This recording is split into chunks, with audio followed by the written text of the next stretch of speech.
Hi guys! Welcome back to M&M Adventures channel.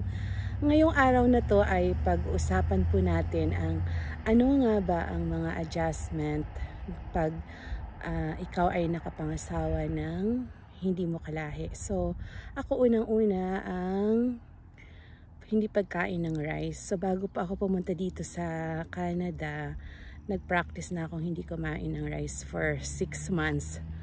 Pero kumakain din naman kami mga twice a week. Pero may time noon na nagkikrave talaga ako. So, ang ginagawa ko pag wala ang asawa ko, ang ginagawa ko, luluto ako ng rice at kakainin ko lahat. Tapos pagdating niya, alam na nagluto pala ako ng rice na inubos ko. Ika nga, diba, sa ating mga Pilipino, rice is life.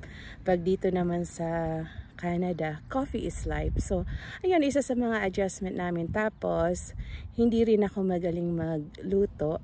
Marunong naman, pero hindi magaling magluto. So, ang asawa ko, ang background niya, nag-work siya sa restaurant as a cook for how many years. So, siya yung magaling magluto sa amin.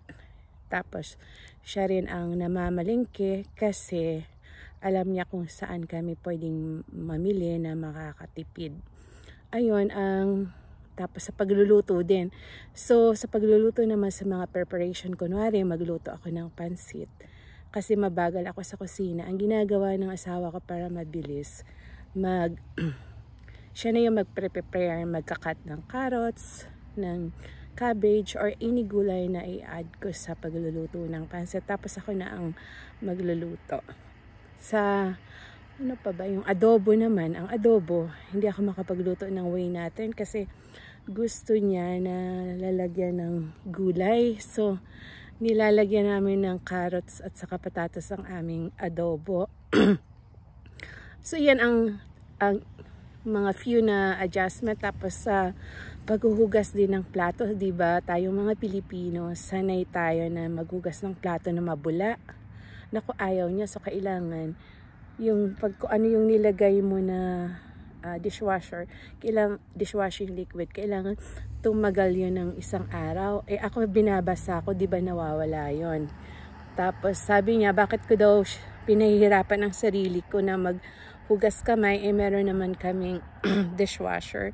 So, hindi naman ako lumaki sa na merong dishwasher sa bahay. Kahit nung nasa Dubai pa ako, hindi rin kami nagagamit ng dishwasher, nagkakamay lang talaga. So, ayun. Tapos, sa mga pag-arrange din ng sa dishwasher, ayun, may mga bagay na hindi ko daw na-arrange ng mabuti.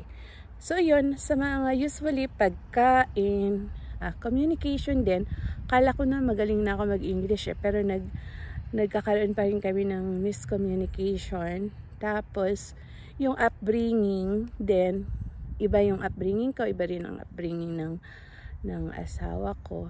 Pero nagkakasundo kami sa outdoor, sa mga galaan. Mas mahilig pa siyang gumala kaysa sa akin. Tapos, sa mga shopping naman, naku, mabagal ako mag-shopping. Gusto kong tagalan at piliin kung ano yung mga gusto ko sa kanya. Kung ano lang yung gusto niya, yan, bibilihin na. So, naging maganda rin kasi nang pagpunta ko dito, hindi na ako nag-shopping. Bibili lang pag kailangan.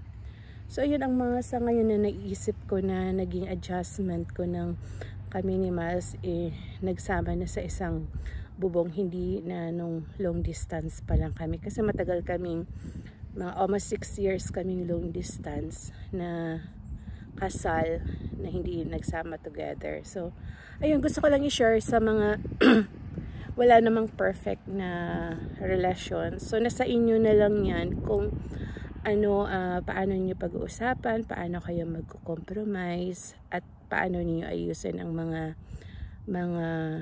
inyong hidwaan o hindi pagkakaunawaan.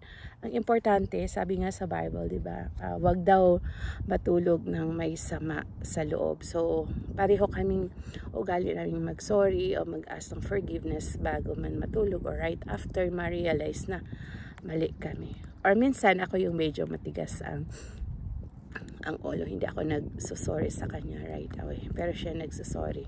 So ayun, gusto ko lang i-share yan ang mga adjustment cost na sa pag-aasawa ng Canadian. So sa ngayon, yan pa lang yung masishare ko. Pag meron pa ulit akong i-share ko sa inyo. So kayo ba, kahit anong lahi man ang inyong na pangasawa, ano naman yung mga major at saka minor adjustment niyo sa pagtira sa ibang bansa, sa ibang lugar, or yung asawa niyo naman ang lumipat sa Pilipinas.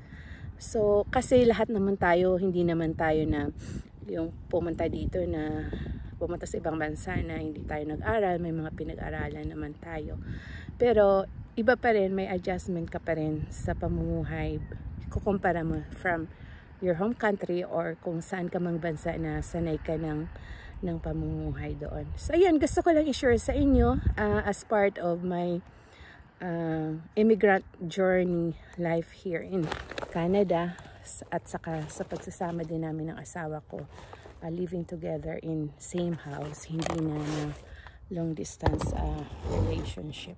Kaya kayo, kung meron kayong story na gustong i-share, pwede nyo ring i-comment at i-share sa akin, para lahat po tayo ay may matutunan sa intercultural marriage or relationship na na-experience natin.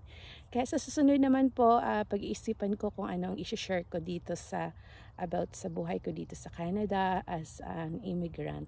Maraming salamat. God bless you, at lagi niyo pong tandaan na alagaan niyo ang inyong sarili, and God loves you and He has a wonderful plan for your life. God bless, and see you on my next video. Bye-bye!